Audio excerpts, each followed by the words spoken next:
दूसरे मोड पे जरा चेंज किया इसको, ठीक है।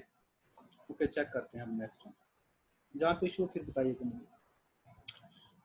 हमारे पास जो फ्लूइड सिचुएशन है वो ऐसे है कि फ्लूइड फ्लो कर रहा है फ्रॉम लेफ्ट टू राइट, इस डायरेक्शन में फ्लूइड फ्लो कर रहा है, ठीक है जी।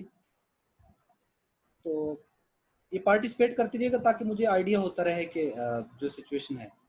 एक बच्चा, जी सर, जी ओके। सर। तो ये डाइवर्जिंग पाइप है। डाइवर्जिंग पाइप से मुराद ये है कि लेफ्ट से राइट की तरफ जैसे ही हम आएंगे, पाइप जो है उसका डायमीटर बढ़ता चला जा रहा है।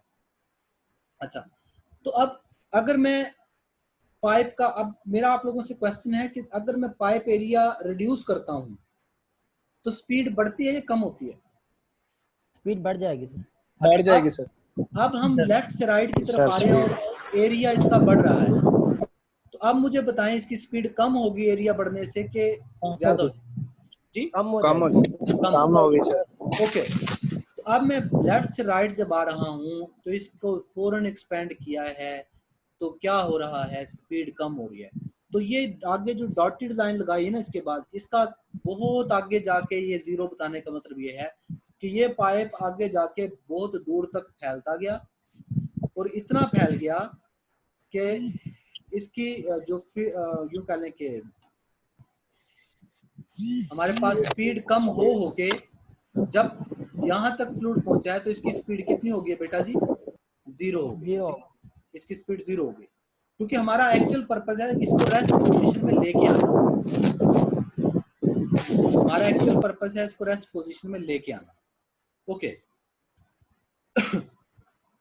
अब हम क्या कर रहे हैं, यहाँ पर जो एक स्टेट वन ले ली है जहां पर इसकी जो फील्ड जो डेंसिटी है रो है, वेलोसिटी वी एक्स है, एरिया ए है, प्रेशर पी है और टेम्परेचर टी है।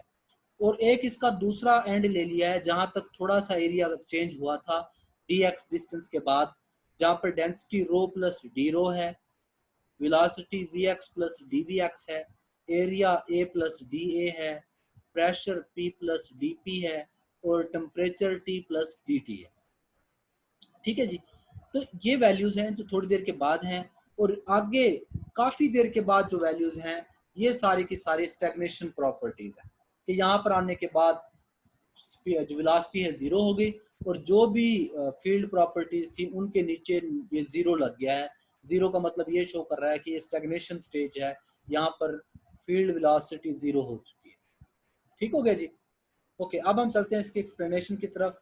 इस डायग्राम को आप लोगों ने अपने माइंड में रखना है कि ये हमारे पास इसकी डायग्राम, ओके जी।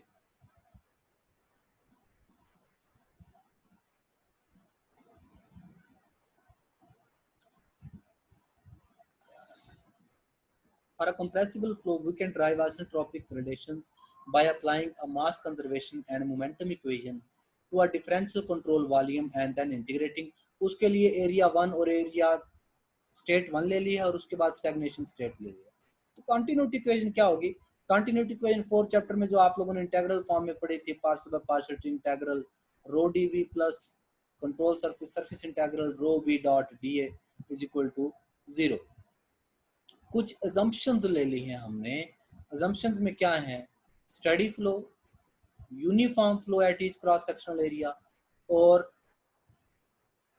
ये जो वैल्यू है ये कहाँ से आई है? ये देखें, स्टडी होने की वजह से ये वाली वैल्यू क्या हो गई है? जीरो हो गई है, जीरो। जी सर। ओके। तो ये वैल्यू बच गई। तो हमें रो, डेंसिटी, वेलोसिटी और एरिया, ये वैल्यू चाहिए second hand minus first hand.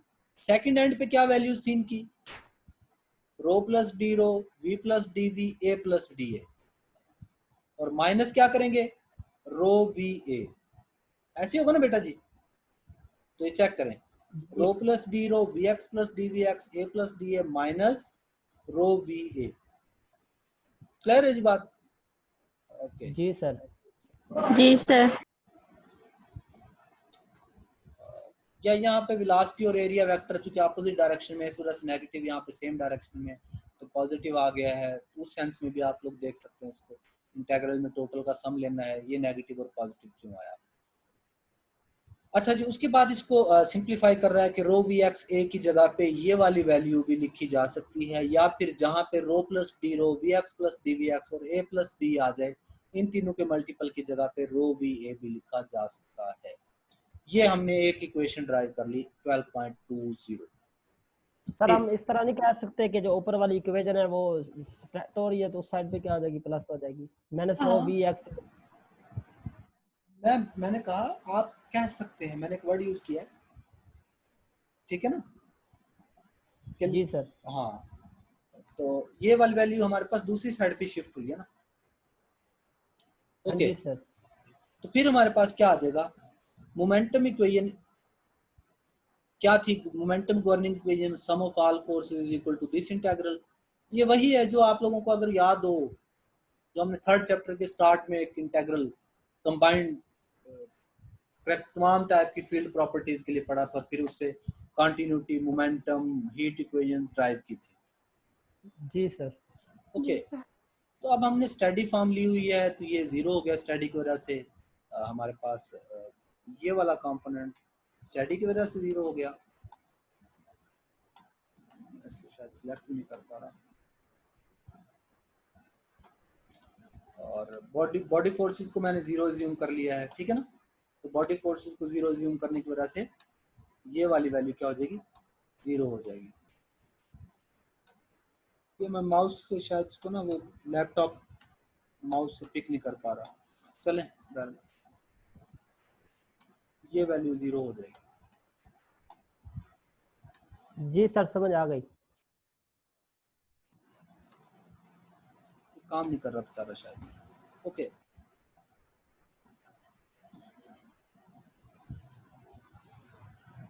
तो ये उसकी पिक्टोरियल फॉर्म है जी हमारे पास।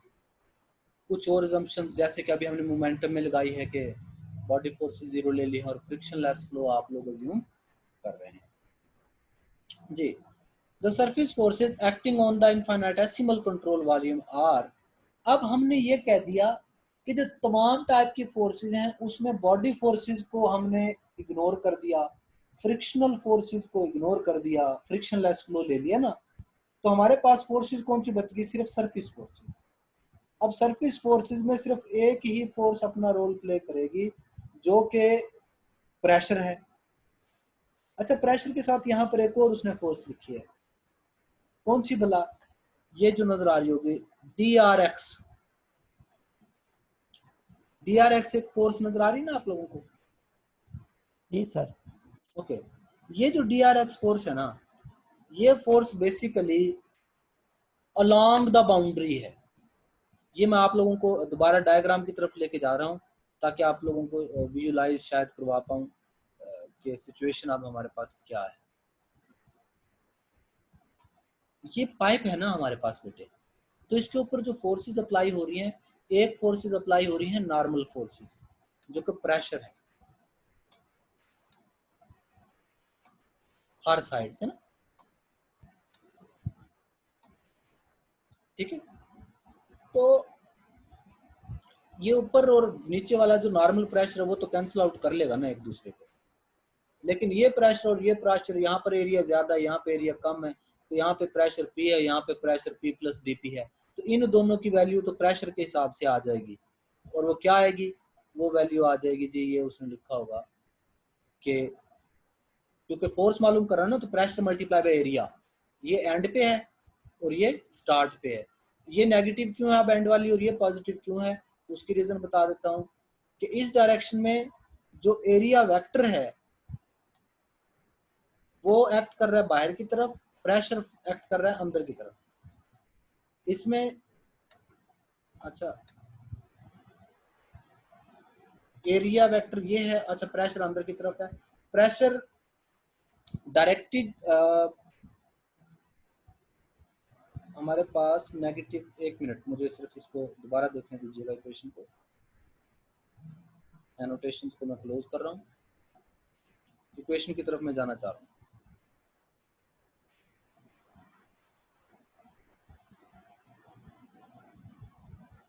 ये वाली वैल्यूज हैं, यहाँ पर pressure multiply by area positive sense में दिया हुआ है, यहाँ पर P प्लस DP और ए प्लस डी ए दोनों के साथ क्या दिया हुआ है, नेगेटिव दिया हुआ है।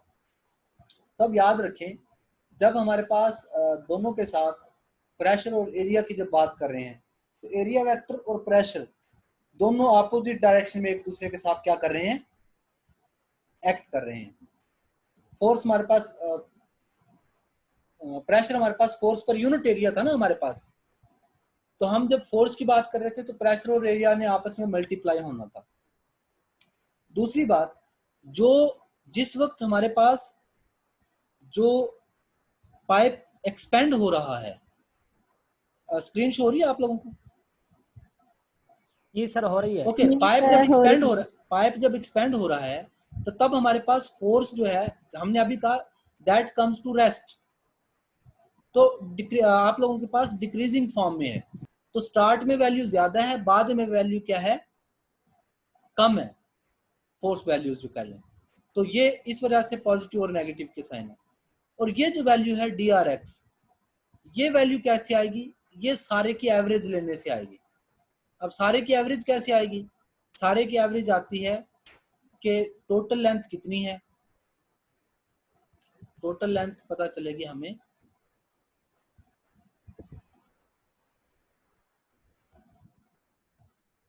टोटल लेंथ बेटा कितनी है यहां से यहां तक, dx है। ओके, तो अब ये देखें कि आप लोगों के पास जो इस सारी सरफेस पे जो बाहर वाली सरफेस है, जो गोलाई है, हमने इस एंड की ये क्रॉस सेक्शनल एरिया है और स्टार्ट वाला क्रॉस सेक्शनल एरिया, उसकी तो बात कर ली। अब बात हो रही है जो आउटर रीजन है, बाहर वाली बाउंड्री है, यानी कि अगर जार हो ना तो उसको ऊपर और नीचे वाला सिरा तो हो गया, साइडों वाली जो बात है, साइडों वाले सिरे पे क्या होगा, साइडों वाले सिरे पे बेटा ये होगा कि हमारे पास चूंकि स्टार्ट में प्रेशर कुछ और है, एंड पे प्रेशर कुछ और है, स्टार्ट में एरिया कुछ और है, एंड पे एरिया कुछ और है। तो एरिया चेंजेस कितनी आई हैं, ए प्लस डी ए, तो एरिया चेंजेस डी ए आई है ना, टोटल एरिया में चेंज कितनी आई है बेटा, डी ए। और प्रेशर कितना है, प्रेशर एवरेज प्रेशर ले लेंगे। तो एवरेज प्रेशर कैसे निकालना है, एवरेज प्रेशर ऐसे निकालना है जी आप लोगों ने कि स्टार्ट में प्रेशर कितना था P, बाद में प्रेशर कितना था P प्लस डी पी, ऐसे ही है ना, डेल P को लिख रहा हूं मैं। तो आप इस सारी वैल्यू को ऐड करने के बाद क्या कर लेंगे, 2 पे डिवाइड कर लेंगे, इसको डिवाइड कर लेंगे 2 पर। तो आप लोगों के पास जो रिक्वायर्ड रिजल्ट है वो आ जाएगा। क्या रिजल्ट आ जाएगा, DRX P plus D P over 2, P plus P 2P हो जाएगा ना, 2P ओवर 2 अकेला P बच जाएगा और DP ओवर 2, डन हो गया जी। Average pressure multiply by area, तो ये आ गया where the average pressure is P plus DP over 2 and the area component in the X direction is DA। तो इसका मतलब हमारे पास ये वैल्यू आ जाएगी। ओके,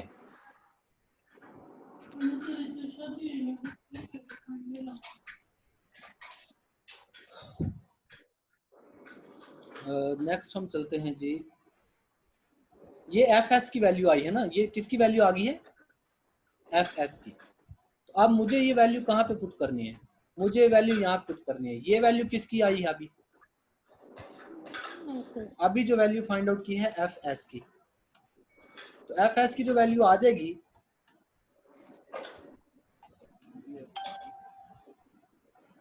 सिलेक्शन बेचारा फिर कहीं पे छोड़ देता है, या माउस डिस्टर्ब कर रहा है। Fs की वैल्यू आई है, इसकी वैल्यू हमने अभी फाइंड आउट करनी है, ठीक है ना। तो क्या करेंगे बेटा जी,